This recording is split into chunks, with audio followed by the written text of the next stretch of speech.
I'll say let us continue this transmission with the continuance of your dialogues and questions, if you wish. Hello, beloved Bashar. And you good day. Just making sure you're all still awake. Speak up. Okay. I have two questions. The first question is, given that we are all connected and one energy, Yes. all that is, Yes. do we have the ability to tap into another aspect of creation and perceive from that other aspect? Yes. If it is relevant for the life you have chosen, to be able to do so. So it's a way that we can literally, just as you were saying, you don't have a memory, you just get what you need when Yes. you need it. Yes. It's a way to actually do that. That is one way, yes. Okay. Was that sufficient? Yes. All right. Now let me remember what my other question was. Well, you should know it when you need to know it. Exactly. Exactly. Do you know it? I don't think I do. I think maybe that's good enough. Are you sure? Yes. Yes. All right. All right. Up to you. All right. All right, thank you.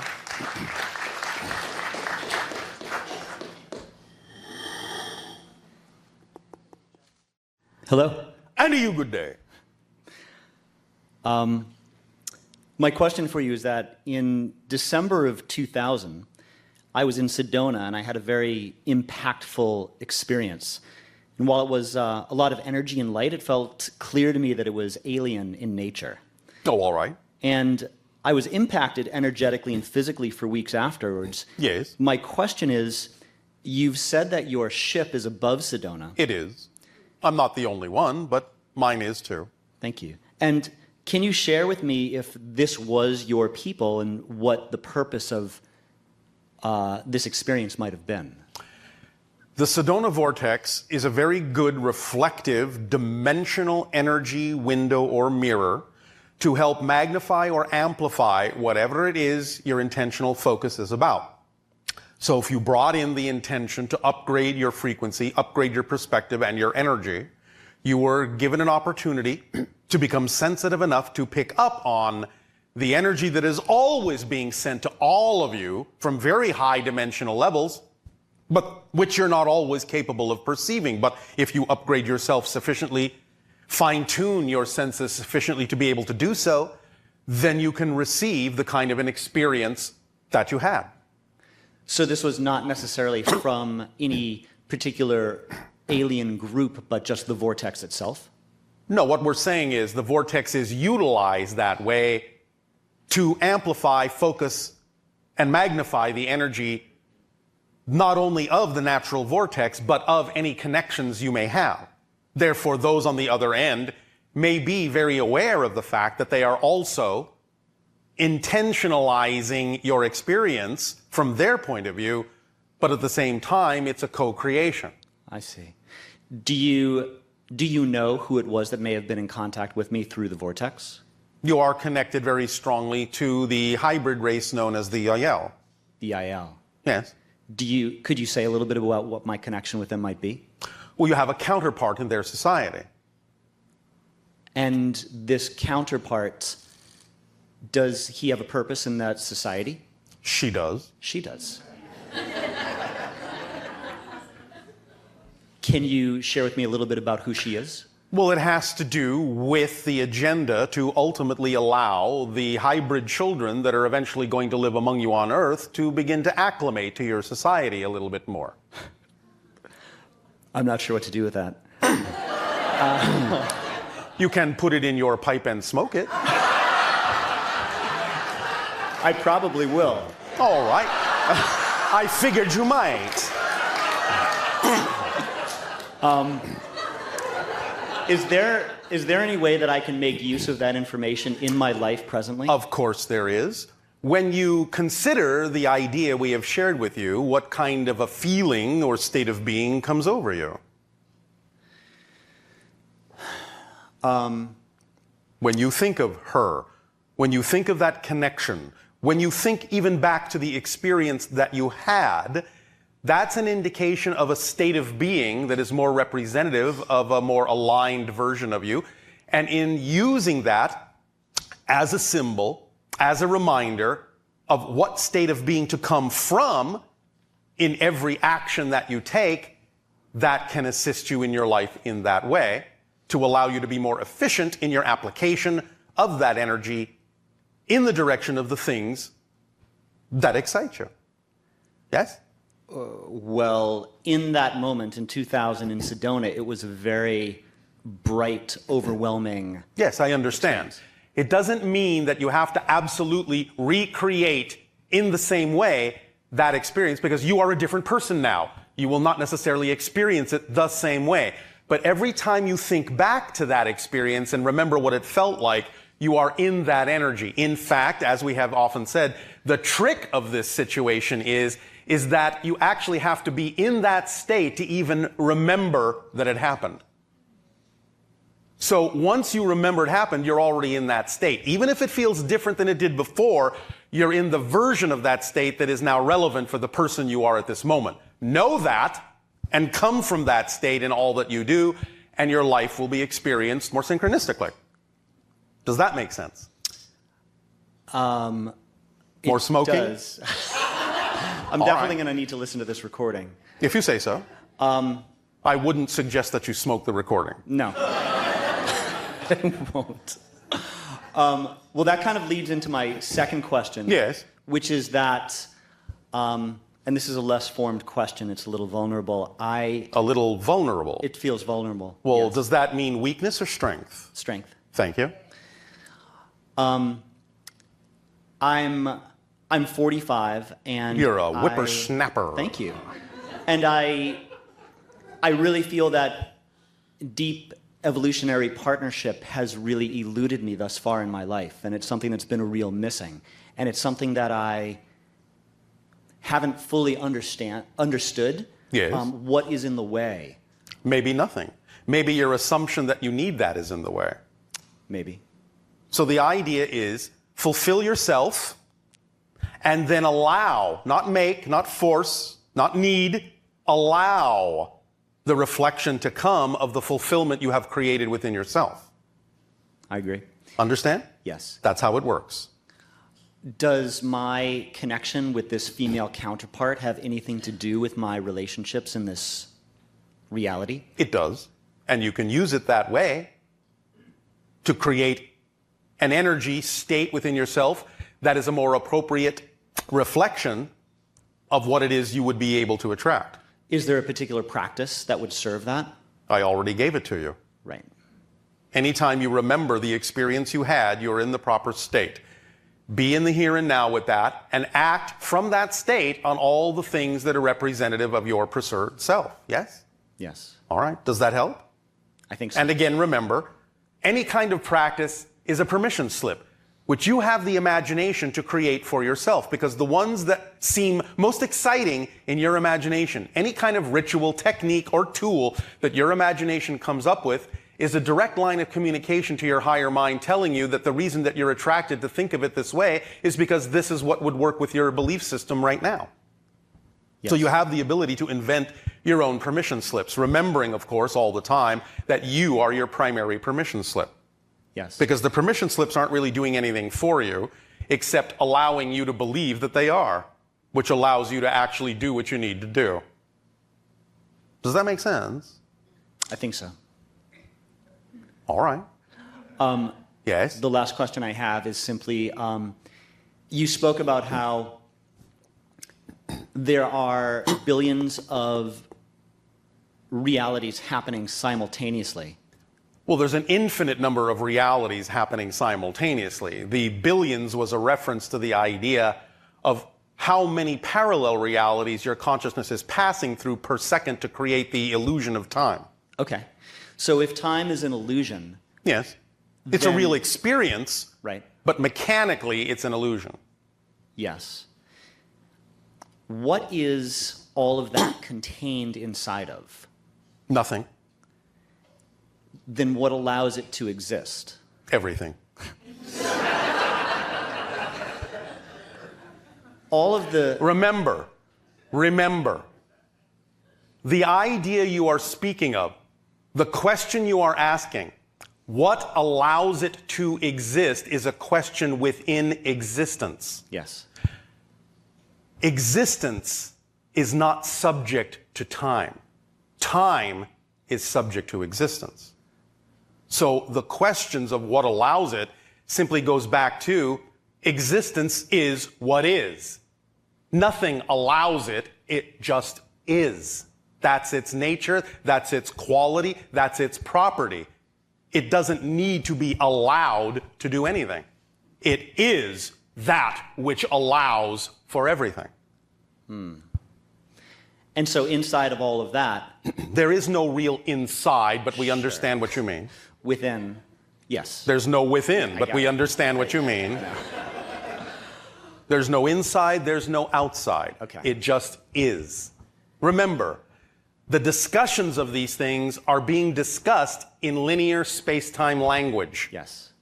The truth of it is, there's really nothing there to discuss. There's nothing that can be discussed. You can discuss the symbols of it, but not the thing itself, because the thing itself just is. Doesn't require any discussion. It just is. Is this making some sense? Yes. And so is there still a question? There are multiple races. Are you talking about on Earth? Or throughout creation? Throughout creation. Yes, of course. And, for example, your race... Yes. Are there higher dimensional alien beings who are helping to guide your race? Absolutely. One of our primary guides is the non-physical consciousness associated with the star system of Sirius. And they're helping you evolve? Absolutely. Just as someone is helping them, just as someone is helping them, just as someone is helping them, and on and on and on and on and on and on and on, forever. So there is no end to it. Well, I'm done. Thank you. Oh, all right. I guess there was an end to that.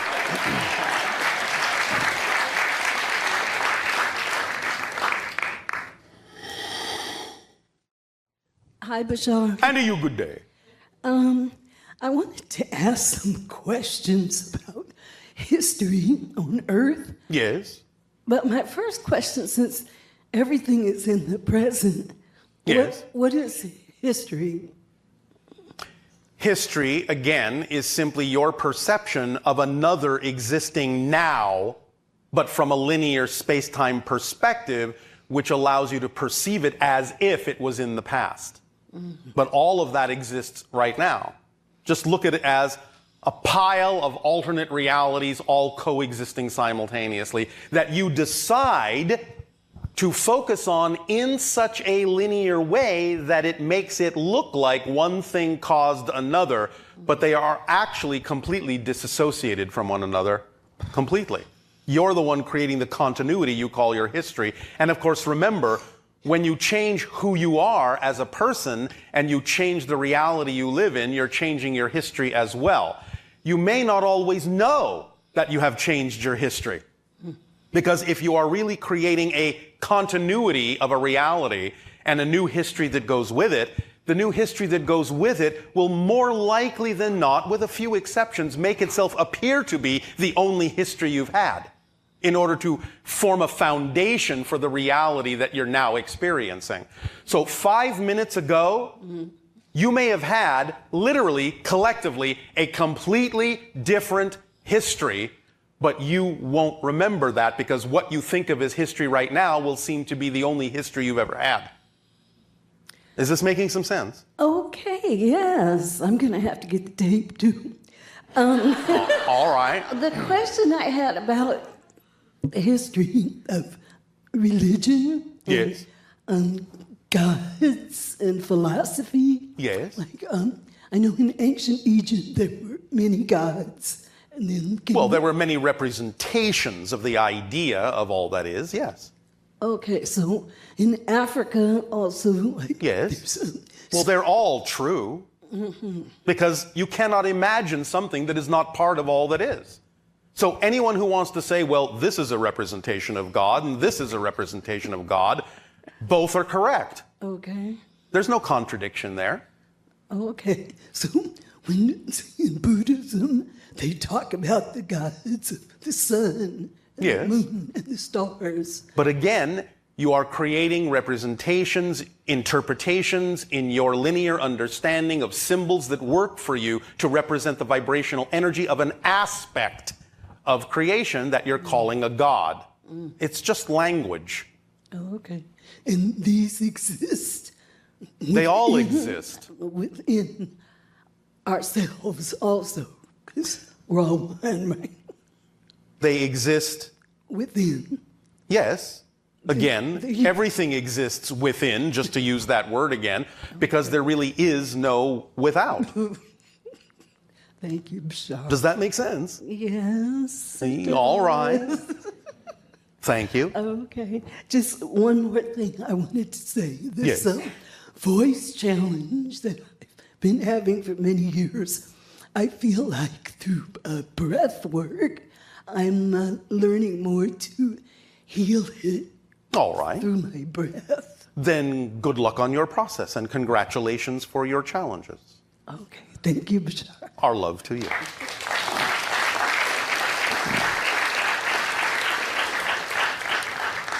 Of course, there really is no luck. It's just the choices that you make. Hi, Bashar. And a you good day. I just want to say on behalf of everyone that can't be here in person from Australia, New Zealand, and everywhere else, thank you. All right. You've made a difference to so many people's lives. We thank you.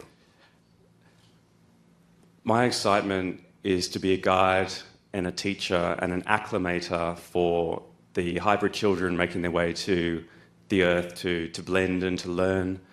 And All right. what I can actually act on now is to prepare myself and All right. to understand what are their challenges going to be when they're here. They've got such technology, or I assume, to know so many things, but I heard you say before that even just understanding how does the postage system work, simple things like that Yes, might be well, relevant. even people on your planet have difficulty with that. You must understand that even though they are in many ways highly advanced, you are truly an alien culture to them. Therefore, some of the things you do that you take for granted because you've been raised to take them for granted seem extremely unusual to them. Such simple things as, why do you eat food on a plate?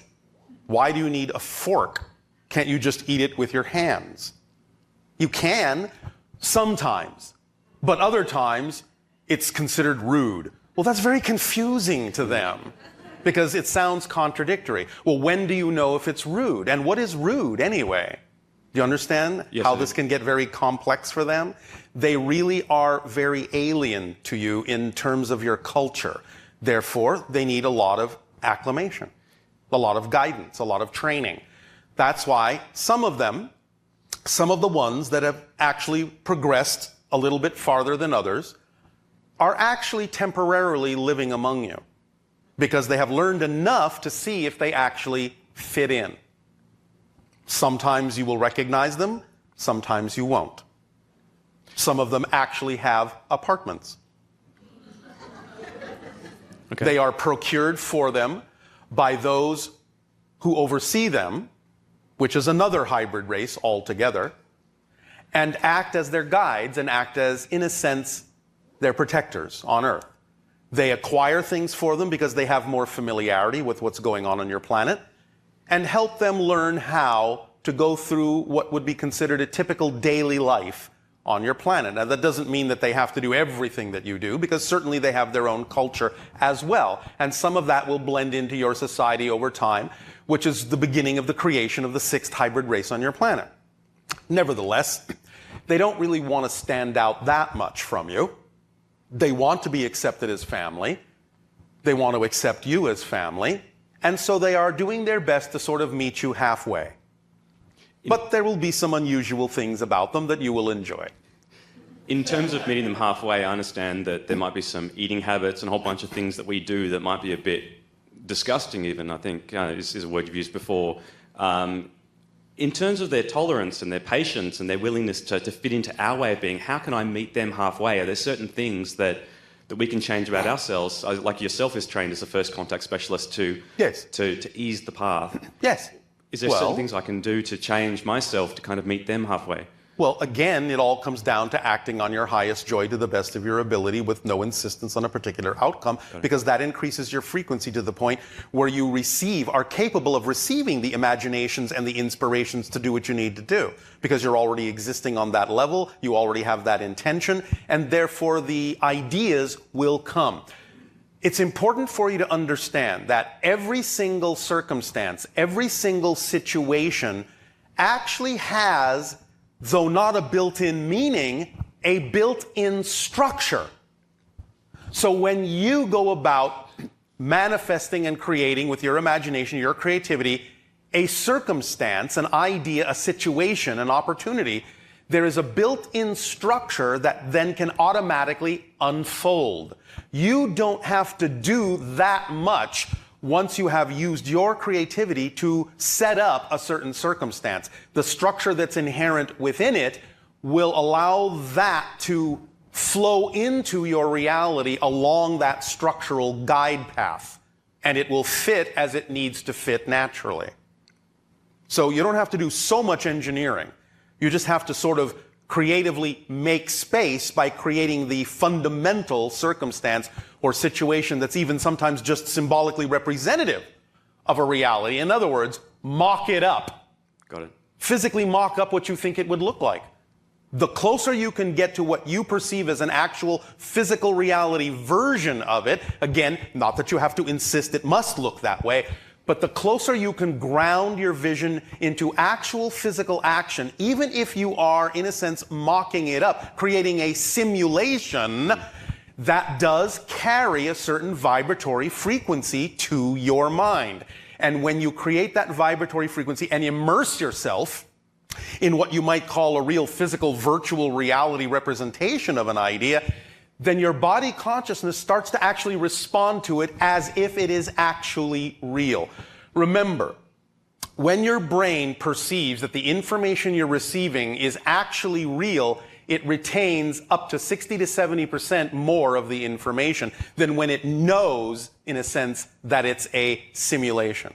So the more real you can make it, putting things where you believe they would be, interacting with physical things in the way you believe you would be interacting with things should they happen that way, the more you are training your body consciousness to get used to that reality, and the more it goes into alignment with that imagination vibration, and it starts to synchronize, and it more synchronistically can manifest a reality that is at least somewhat symbolically representative, at least very closely, to what it is you have mocked up. So that's one way to do it. Does this help?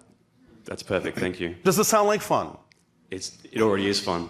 It's amazing.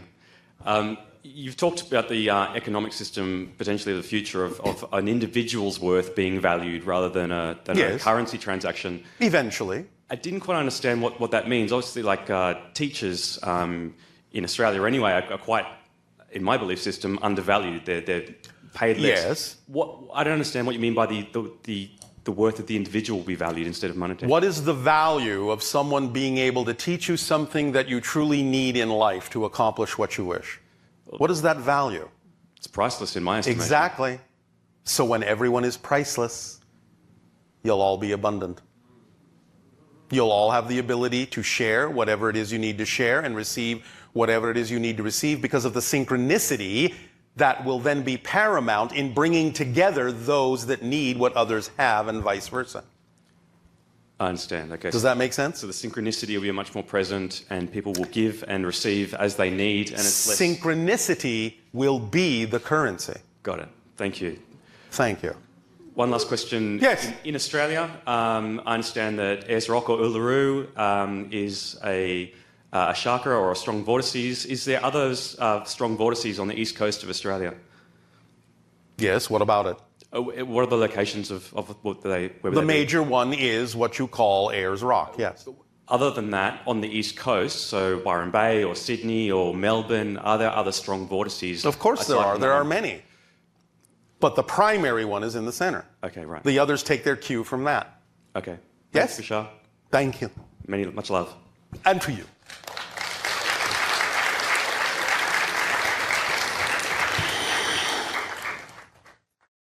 Hello. And to you, good day. This might sound kind of silly. Oh, all right. Let's But- hope so. Okay, good. Since I've just thought of saying this to you Yes. for some time. Yes, yes, yes. When I really appreciate when you take the letter H from the end of the word earth in the Yes. English language, and put it at the beginning. Yes. It makes the word heart. Yes. And I really appreciate that. Well, I thank you for appreciating that. There are many, many lessons to be learned in the structure of your language. When you play with it, you will see how you may have even unconsciously put a lot of knowledge and a lot of wisdom built into the language itself if you just know how to look at it a little differently. Like the word friendship. Yes. Like many different kinds of words. But if you play with it, with your imagination, you find all sorts of insights and awarenesses that are built into the structure of the language that are there ready to be discovered. Sweet. Yes. Another thing, a few years ago, I got really sick. Yes. And I found myself mumbling a word. Yes. And it sounded really interesting. So I looked it up, Yes. and it turns out to be a location. Which is what? Tikal. Yes, Tikal, yes. Why would I get that? Because you have connections to that era, that idea is what you classically call a past life connection. Oh. And so you're drawing upon that for the wisdom and the knowledge that you need for certain things in your life, in the exploration of your theme. Cool. So investigate it however you are curious to do so. Okay, thanks. You're welcome. Can I ask one more question? That was a question. Okay. My older brother used to sleepwalk. Yes. And he would actually come out of his room with his eyes wide open. I didn't know Yes. he was sleepwalking. Yes. And have a full conversation. Yes. And it felt like it was I talking to someone, a different being? Well, you were talking to a different aspect of his being, Okay. It was weird. if you say so. Okay, cool. Thank you. Thank you so very much. You are welcome. Take care. Okay. Where should I take it?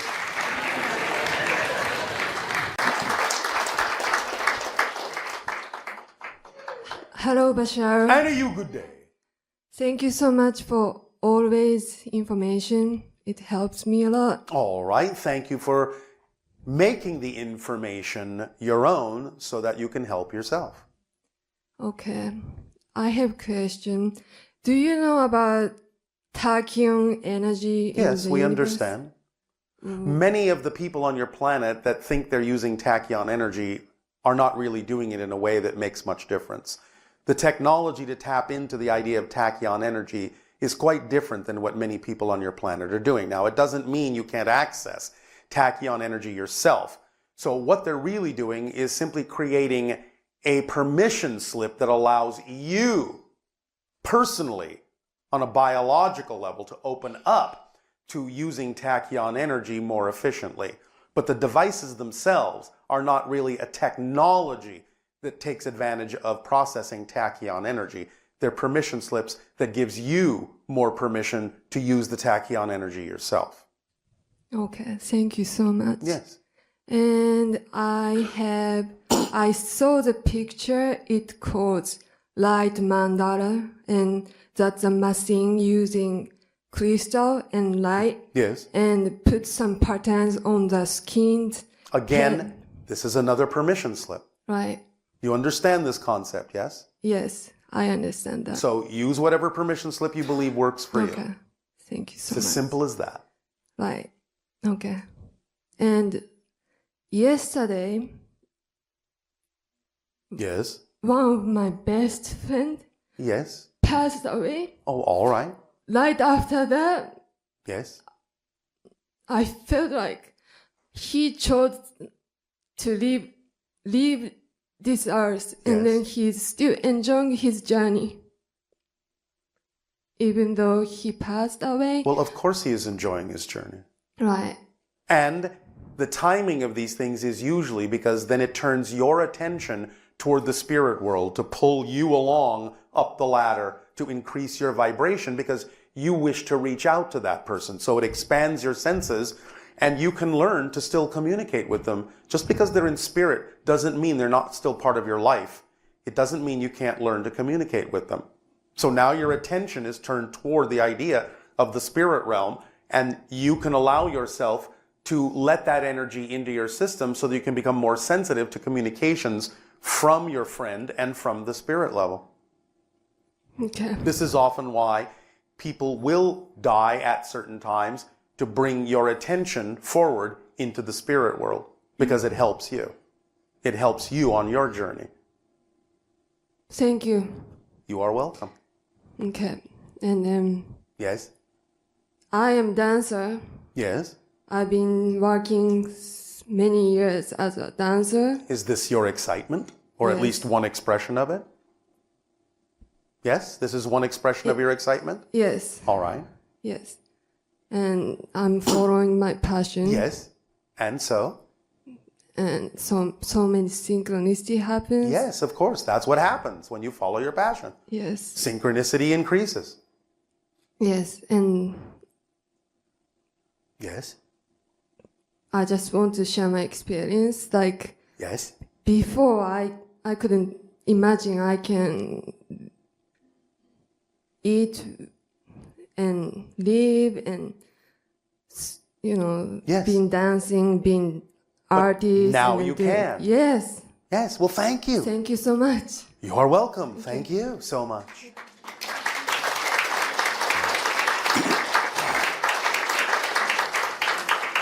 It is important to understand that being yourself works.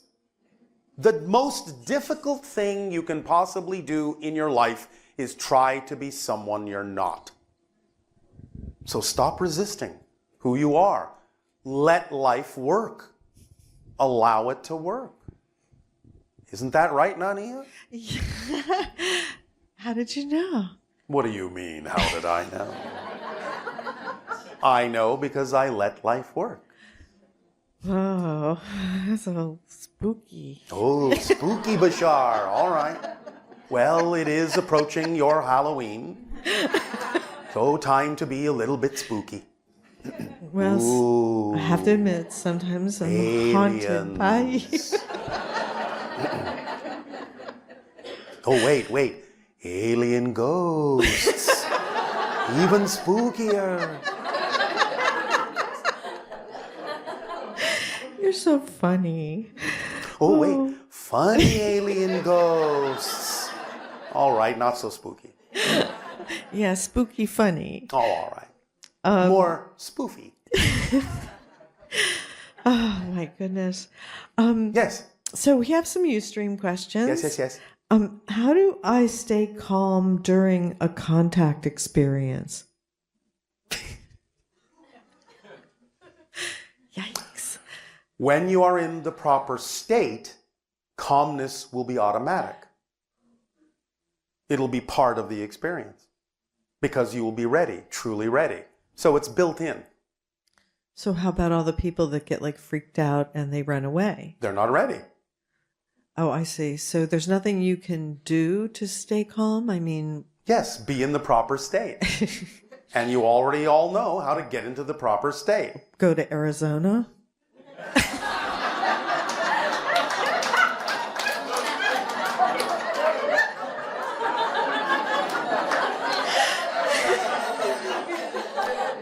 Like father, like daughter.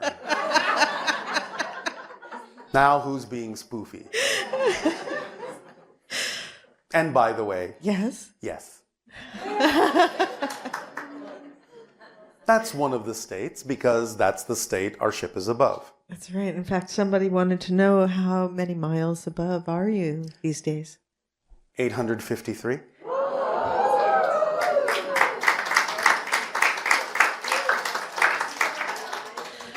You want me to go back up? Well, that's a good sign, isn't it? If you say so. Yes, it's a good sign. Thank you. I was just Let's see what else we have here. Do your people breathe in the same way that we do?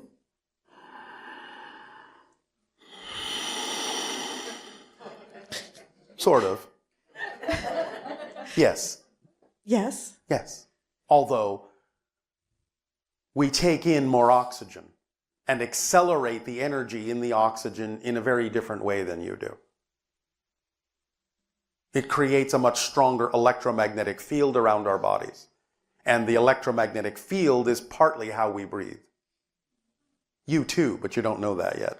Would your physiology seem really alien to us? It would seem a bit unusual. Because remember, we do not eat, we do not sleep. Therefore, we don't really have the same internal configurations anymore that we used to. Therefore, we are evolving, as we say, into quasi-physical beings who don't necessarily express many of the same physiological functions and therefore have no need to experience the idea of the way you experience your bodies. We used to, but no longer. But some of the others, like the Yael, their bodies would be more physiologically similar to ours? Or Some of them, not all of them. the hybrids? The hybrid children certainly will be more similar to you. Okay. Hence their ability to live among you more easily. Someone else wanted to know, do the hybrid children cry? Some have been known to. So unlike your species, they actually can feel sadness. Yes. And Yes, so yes, yes. does that mean like all their markers aren't turned on then? In a sense, but you must understand they have slightly different markers. They are still a different species. And they process things in a slightly different way. And the reasons they may cry are not necessarily aligned with all the same reasons in which you may cry. That's right, because when your children never cry, right? No. But the physiological release Yes. is a positive behavior, wouldn't you say? Or Within is the it hybrid children, yes, but it's unnecessary For within yours. ours. okay? So for them, like we also cry when we laugh really hard too. Yes. So it's a very potent part of our physiological Yes, change. but we experience it differently. Again, it has to do with vibrations in our electromagnetic field. Yeah, I mean, but as far as like the hybrid children, Well, a little bit, yes, but they're Okay. more like you. so They will still have expressions you will recognize as human emotions to some degree. oh, well, they seem more muted than ours, or more Depends. neutral. It depends. It depends. Okay. It depends. Okay. It depends. All right. Well, we'll just keep on moving along here. Yes. How many civilizations live in our universe? And in the our universe? I just read the questions.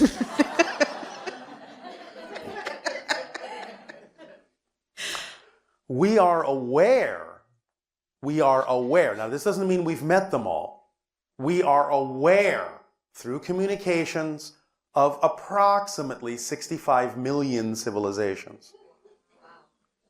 Now, this encompasses many different galaxies and many different communications with many different species who themselves may or may not have met some of these other civilizations. So that is what we are aware of at this moment. Of course, there are obviously many, many, many, many, many, many more. Yeah, it's kind of like the ocean. It's just filled with life, isn't Yes, it? it is. And of course, it also depends on what you mean by a civilization, because there are many interpretations of that idea. But we have given you a number that is at least representative of something that is close to what you would also somewhat recognize as a civilization of sorts. So that number represents something that you would be somewhat familiar with or capable of recognizing as such. There are many, many quote-unquote civilizations you wouldn't even recognize as civilizations. It's quite a universe. And it's not the only universe. There is a Right, multiverse. there's a multiverse, yeah. Like, there's a lot of So, stuff. the true answer, in a sense, therefore, would be actually there are an infinite number Right. of civilizations. But that wouldn't necessarily give you a practical understanding of what might be local, so to speak. So another person wanted to know, will you and your team be part of the first contact crew to come? No. The Sasani people will be the third hybrid civilization you will meet, not the first. The Yael are the first hybrid civilization, which doesn't mean they're the first civilization, just the first hybrid civilization to make open contact with you, but we will be the third.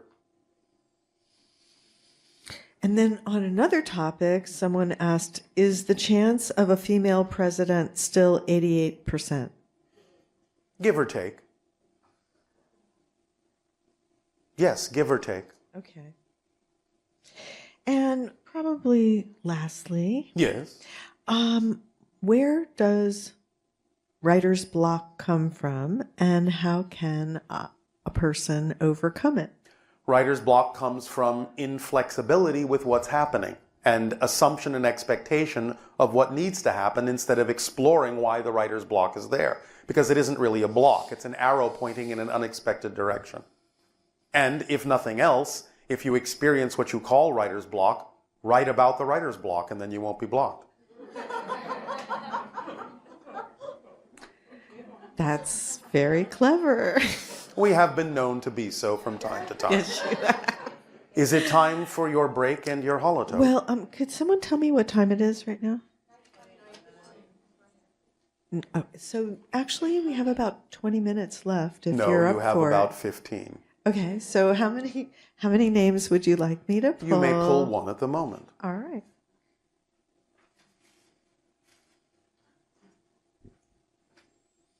Maria Turnout.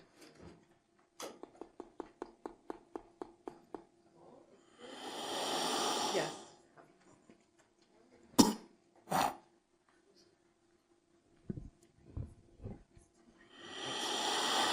Hello, Bashar. And to you, good day. Thank you.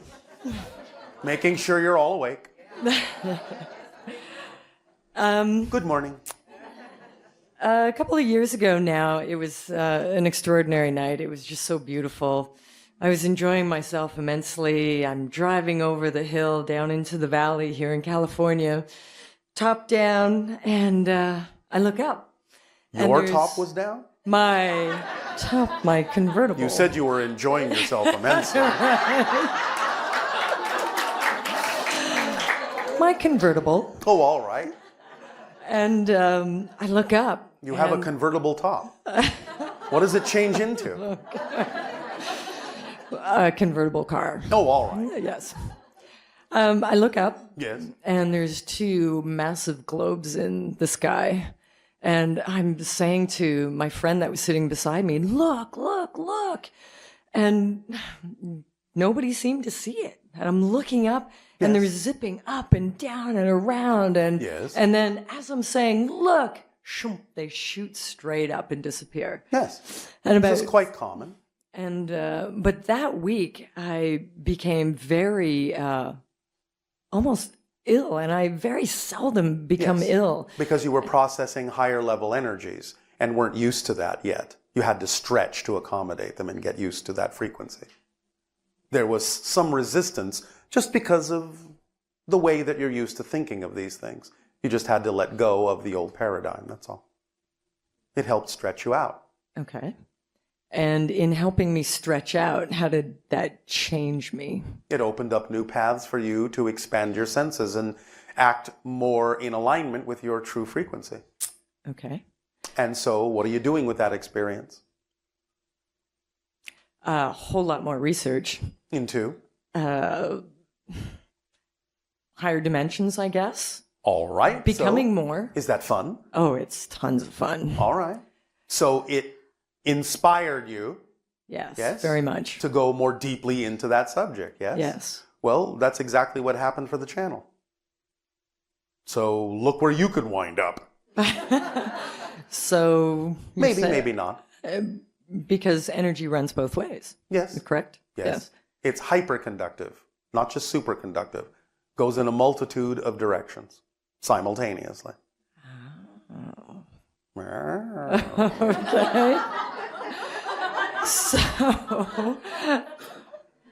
So when I see them again, if you do, I did a couple of weeks later. When you saw them again. When I saw them again, Yes. I was lying under a tree looking up Oh, at a meditation what lies retreat. were you telling? I was enjoying myself, lying in the grass underneath the there tree. she goes enjoying herself immensely. I do. And I look up, and the two of them zipped across the sky again. Yes. And it was, I had just been meditating. Yes. So? So is that confirmation? Well, again, the idea is that you allowed your frequency to allow your senses to perceive what to most people are invisible, because you're expanding your senses. If that's the experience you had, that's what it represents. So just keep doing what I'm doing. Just keep acting on your highest excitement and your senses will keep expanding appropriately. And Yes. related to that, maybe, Yes. maybe not. Yes, yes, yes. When I take pictures with different cameras, Yes. this small green kind of orb, Sometimes your technology can pick up on interdimensional kinds of other energies. so It can be representative of a spirit, it can be representative of a probe, it can be representative of simply natural energy formations and phenomenology. It can be representative of many different things. You would have to take it on a case-by-case basis. okay, Does that help? it does. Anything else? Probably, but I just can't think right now. All right. Of Well, what? then please be off and enjoy your globes immensely. Thank you, Bashar. Thank you.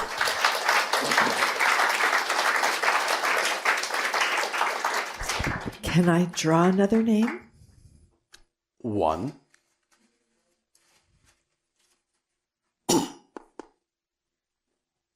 Aga la Magica? Come on now.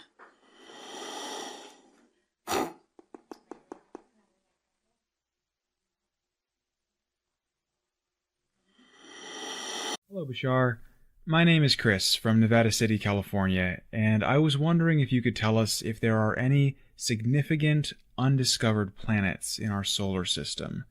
And if so, when might humanity start to become more aware of them? Thank you. Yes, there are, but they have extremely elliptical orbits that are outside the plane of the ecliptic, and therefore they are very hard to see. So you have to look almost knowing where to look in order to see them, but you'll find them eventually. There are 3 more. The idea is that they will usually all be found within the next 50 of your years, as we read your energy now. Hi, Bashar. Good day. Good day. This is amazing. Thank you for this opportunity. It is our passion and our pleasure. Yes, I know. I actually wanted to talk to you about several things. Actually, just about my life. Yes. It's a bit emotional. Oh, all right. So 2 months back, something really nasty happened, and it had a big influence on my family, on me. Yes. And I discovered a whole lot of things. So I realized that on a daily basis, I actually go from density to density. And it all has to do with the way I look at things. Yes, of course. Yeah, of course, but it was not so clear to me that it's simply so easy. Yes. So I said to myself, okay, you are part of this. You also created this. So what's the present? What's the present this is bringing you? And then everything shifted, and inside me, everything shifted. So my sadness, it was gone. I was back in my heart. But then I said, okay, this is probably what Bashar is always talking about going to another earth, parallel realities, and things. And then I said, okay, but if I'm on another earth, why does my outer reality still stays the same?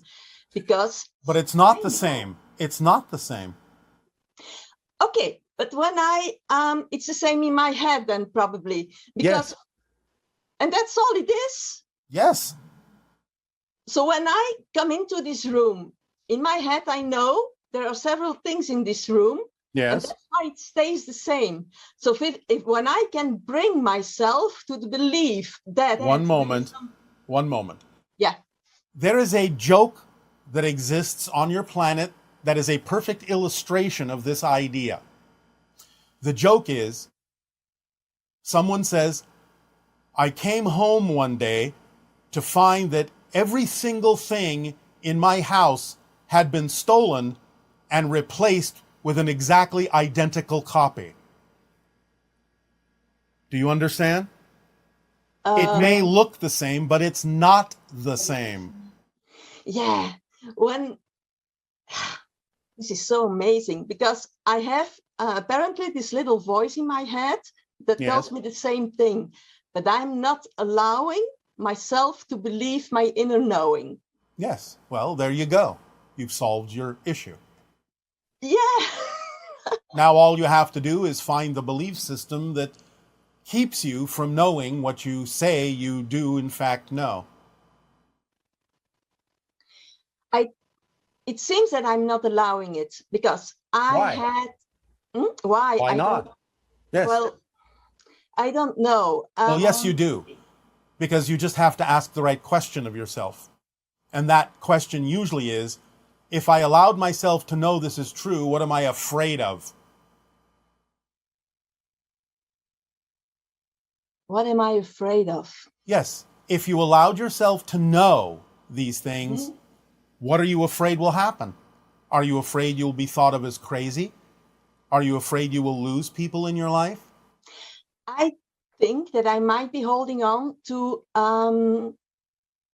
my childhood, because I wanted to ask you what is the highest perspective that my parents, and then especially my mother and I, chose to be in each other's life this lifetime, because I think this is a huge part of everything in my life. Yes, well, the question is, what would you otherwise not have learned had you not been in each other's lives?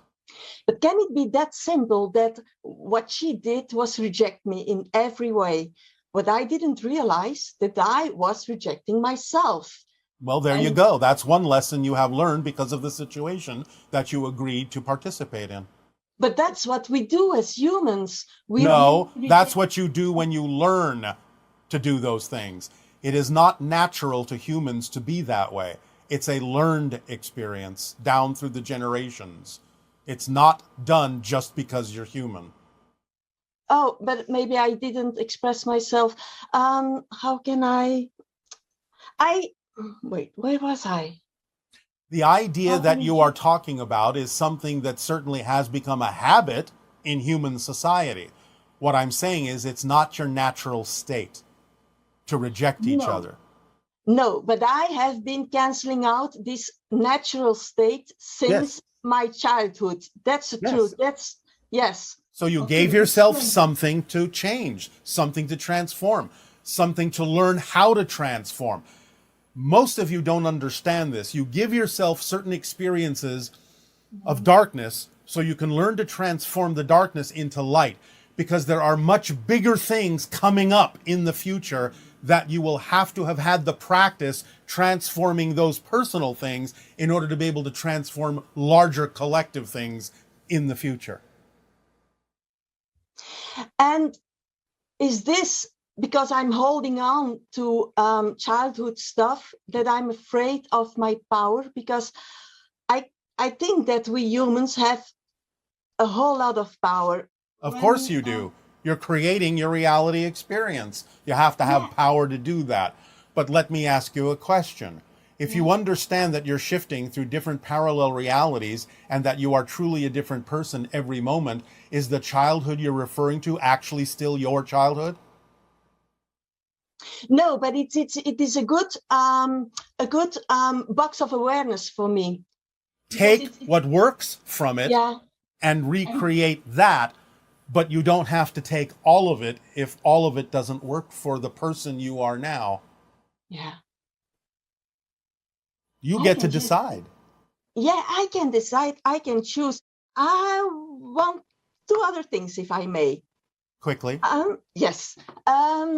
cats can come back. That's my experience. One of my cats died, and she came back. It's not No, she didn't come back. but it's a part of her. The energy connection may be very similar, but it's not the same cat. It's not the same cat. She's not the same, but there were different things. It's a whole story, and we don't really I understand. have time. But the cat that you have is reflecting certain similar vibrational frequencies to your other cat for a variety of purposes, one of which would be to recognize that that frequency is back in your life. That's why you think it's the same cat, but it's the same frequency. Yeah, okay. And then the guidance from our body is something that is really fascinating. Yes. So when I'm not willing to stand in my power, I have trouble with my feet and my legs. Would you agree? Yes. So really, that's simple. It is. It's one of the things we have been saying for 38 years on your planet. It's simpler than you think. Thank you for your recognition. Yeah, and it's up to me to really accept it and live it. It because is. That's what I'm here to do. It's not up to anyone else. Oh, that's so great, so great, so great. Okay, and when I feel, very last question, when I feel tension in my body, it can be just as simple as a part of me that is saying, hey, you're leaving yourself again. Go back to your heart. Yes, you can use it as a guiding mechanism if the tension you're referring to seems to be out of place or out of alignment with who you prefer to be. Yes. This is so amazing. So I am really right on. Oh, great. Thank you. This is amazing. Thank you, Bashar. Thank you. Thank you so much. You are welcome. Bye-bye. Bye-bye. Bye-bye. Hello, Bashar. My name is Matias and I'm from Argentina. My question is, recently I've been dreaming about another house, another life I feel. Living in a house I don't recognize, but in some way I do recognize. Going into a supermarket and buying things for a travel with friends I don't know, but somehow I know that they exist. And today I felt how lonely and sad that counterpart feels. What is this? How does this relate to my actual experience, and how can I best help and be helped by the counterparts that I'm connected to? Thank you. As you expand your consciousness, many of you will start to perceive parallel versions of yourselves in other realities. The ones that you may feel need help, need assistance, you can become their mentors. You can send them positive energy. You can inspire them by sending different kinds of thoughts or examples of your own life along the energetic connection you may have to them. And therefore, it may help them brighten their own reality up. For those you feel you can learn something from, you can download information and experience along those energetic connections that you all make to a variety of versions of yourselves in different parallel realities. But being more aware and experiencing more viscerally the different parallel realities is one of the symptoms, shall we say, of the expansion of consciousness at this time. Hi, Bashar. And to you, good day. It is wonderful to be here with you today. Thank you so much. And thank you as well for the co-creation. I have two topics that I would like to touch upon today. And the first one being the inner child. Yes. During the months of COVID, I did lots of deep dives into my own inner child work, read lots of books, listened to lots of people. This past March, during your transmission, you touched upon childhood trauma and the inner child. And after that, I needed to put all my work away. I needed to reevaluate, reassess. So my questions to you today are not about recreating childhood trauma in the present moment. It's about the relationship that I feel that I formed speaking to my inner child through dialogue, whether written, verbal, or mental. Yes. So when I would feel emotion, I would recognize whatever I recognize, and then I would turn my attention inward and have a dialogue with what I perceive to be that little girl within me. All right. So my questions for you today are, who was it that or who is it that I am really speaking to? What am I actually doing when I am in this practice? And why does it feel so good to acknowledge her insecurities or her fears? Because you can't invalidate any portion of your own consciousness. She is a portion of your consciousness. In the same way, to use a crude analogy, that the child you were in kindergarten is still a piece of you, even though you have grown into an adult. You don't necessarily think like her anymore. You don't act like her anymore, at least not all the time. But the idea is that you have gone beyond her, but you still contain her. So you're speaking to another aspect of your own consciousness. And because you acknowledge it, because you support it, because you listen to it, because you dialogue with that aspect of your being and don't invalidate it, it allows you to operate more as a whole person between all of the different aspects or portions or reflections that exist within you. One phrase we have for this idea is you're experiencing a healthy multiple personality order by doing this. Okay. Does that help? It does help. So this is a good service that I'm offering myself and or my clients by doing this practice of turning my attention inward and dialoguing with an aspect of myself. Yes, if it is your passion to do it that way, then it's absolutely what you need to be doing. Okay. And what about these experts who talk about reclaiming our childhood? What would you say to that? Well, it depends on what they mean by that phrase. So when it comes to inner child work, Yeah. it is going back, revisiting, Yes. and reclaiming parts of the childhood that we did not have, that we were missing, and then reparenting ourselves. That's fine. Whether they know it or not, it's a reference to the idea that as you change yourself, you actually have a different past and therefore a different childhood.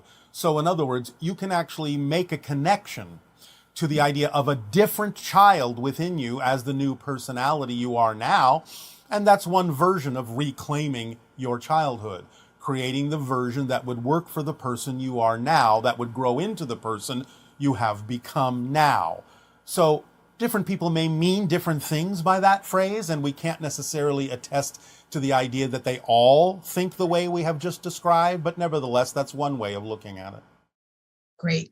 Well, thank you so much, Bashar, for answering my questions, and thank you for this beautiful co-creation. Thank you for asking them. Good day. Good day.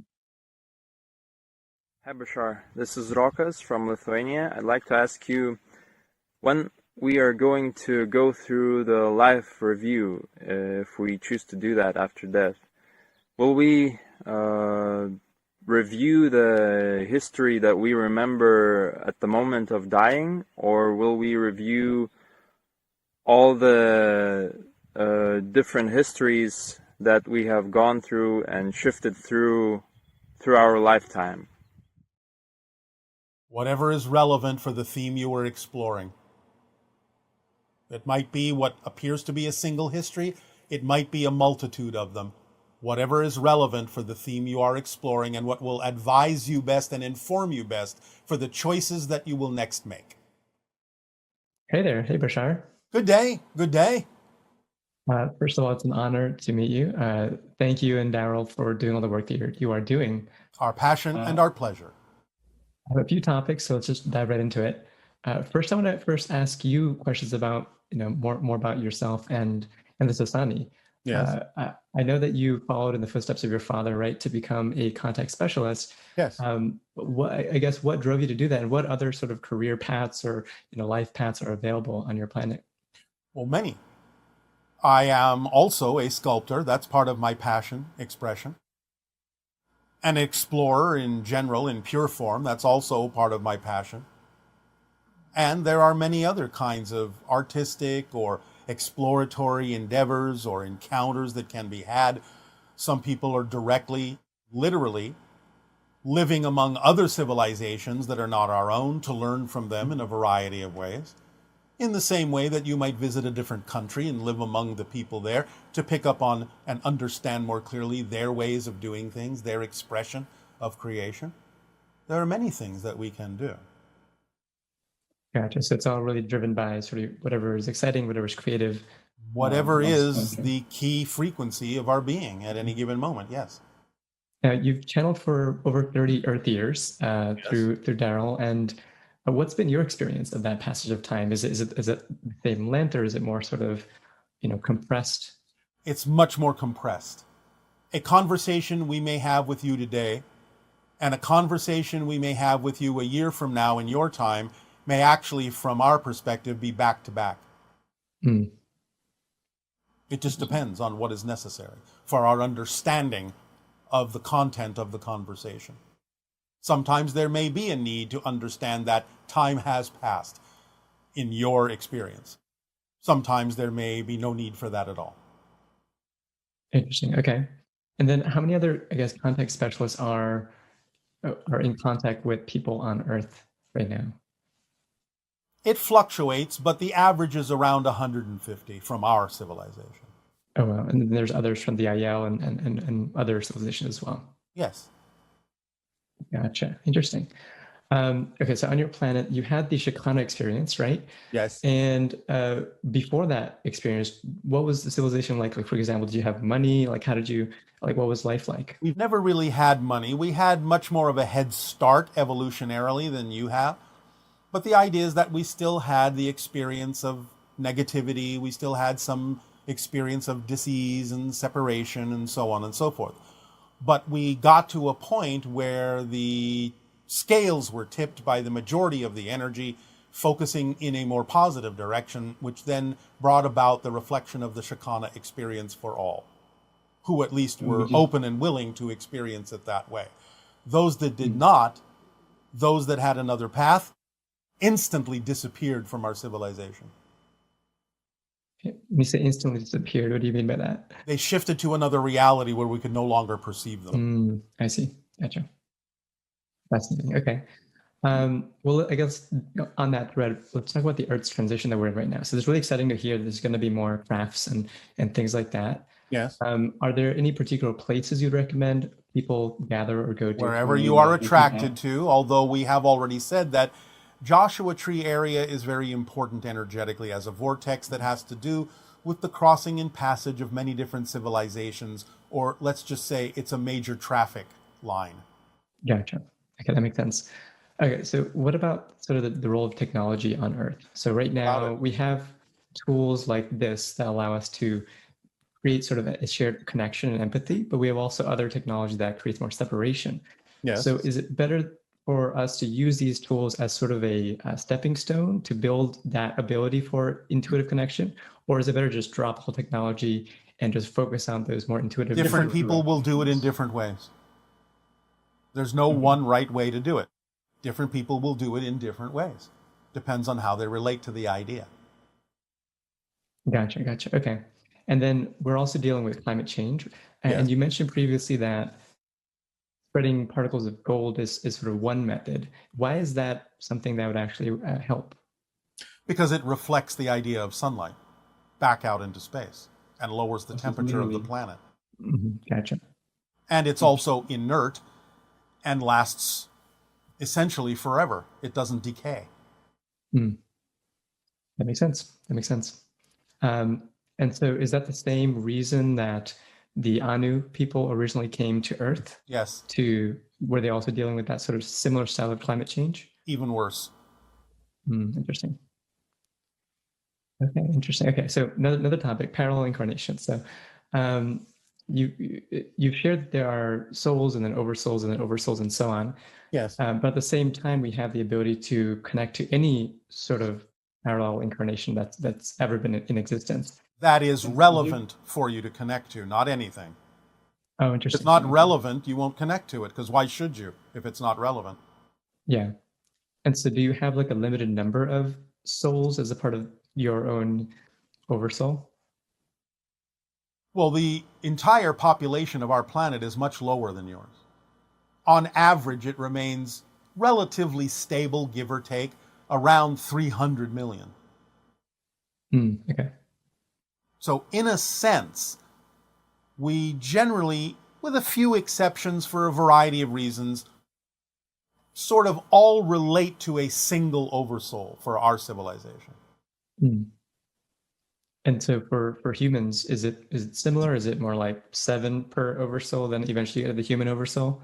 The idea of the 7 billion people on your planet is generally representative, even though this also fluctuates, of between about 300 to 500,000 oversouls.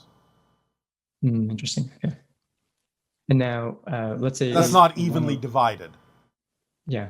You can't just say, well, it's X per oversoul. It constantly fluctuates, but that's the average. Now, you've also shared in the past that there are these spiral incarnation charts, right, that tell you the pin charts. Yes, the pin charts.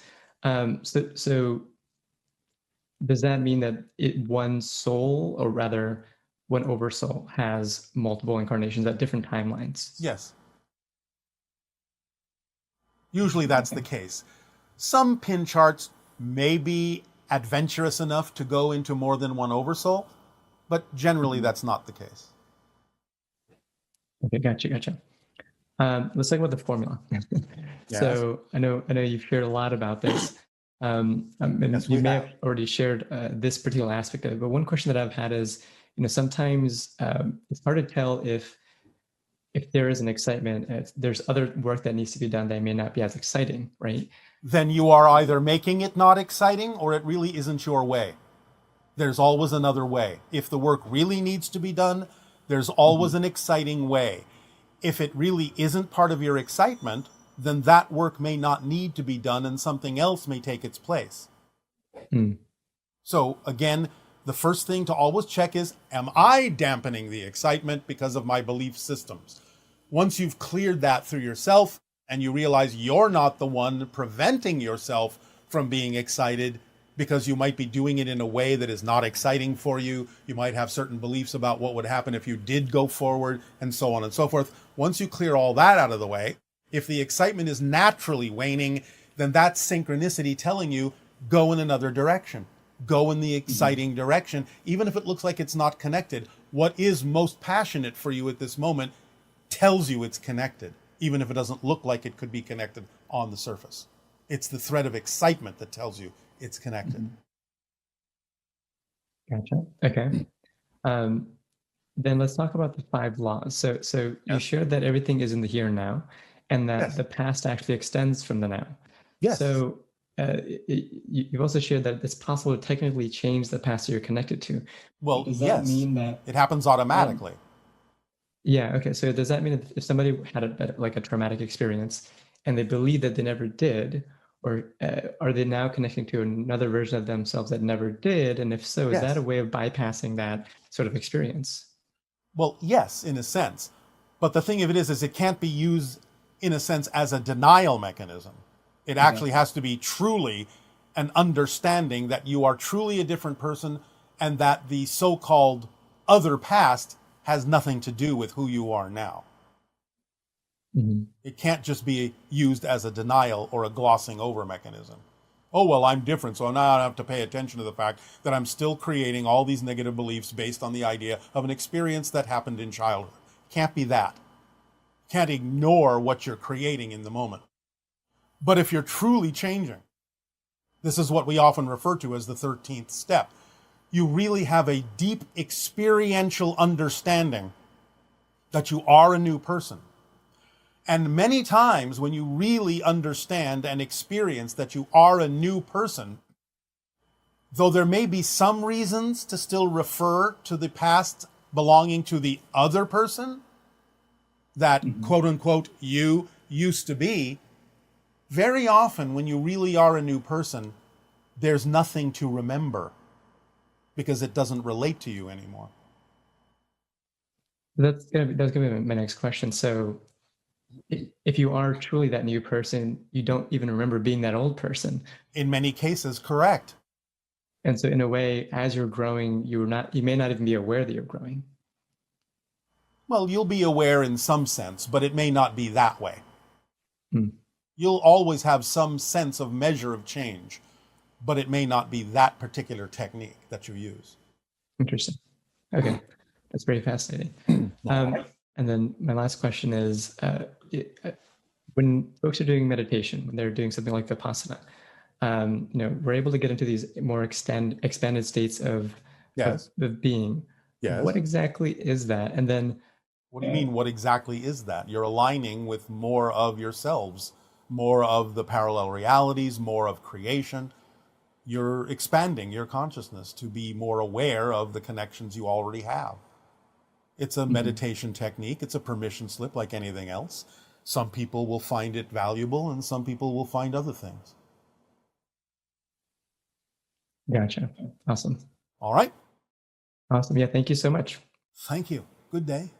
Good day.